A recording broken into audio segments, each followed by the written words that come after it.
Terima kasih Sarima. Kita bersama dengan Adira. Okeylah, kakak dah tersingkir ni. Sedih lagi ke? Sedihlah sikit, tapi sekarang okey sudah. Sudah okey sudah. Okey, dah nampak dia ada pengganti dalam diari. Siapakah? Maulana Iwan Daus? Bukanlah. Siapa? Bibot. Bibot. Wah, seronok ke sembang dengan Bibot? Seronok betul ni.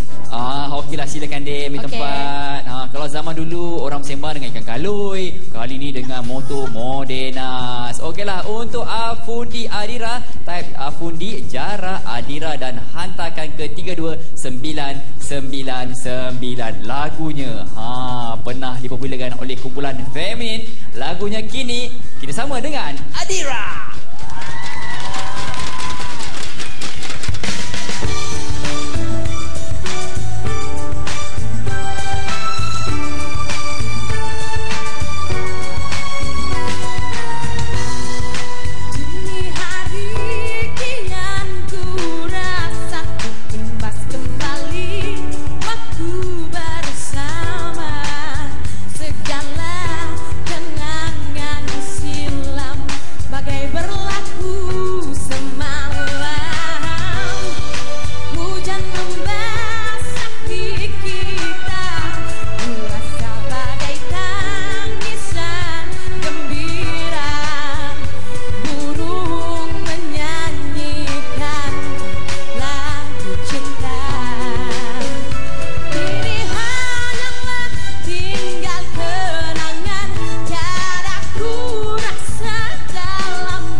Video klip kumpulan Elite.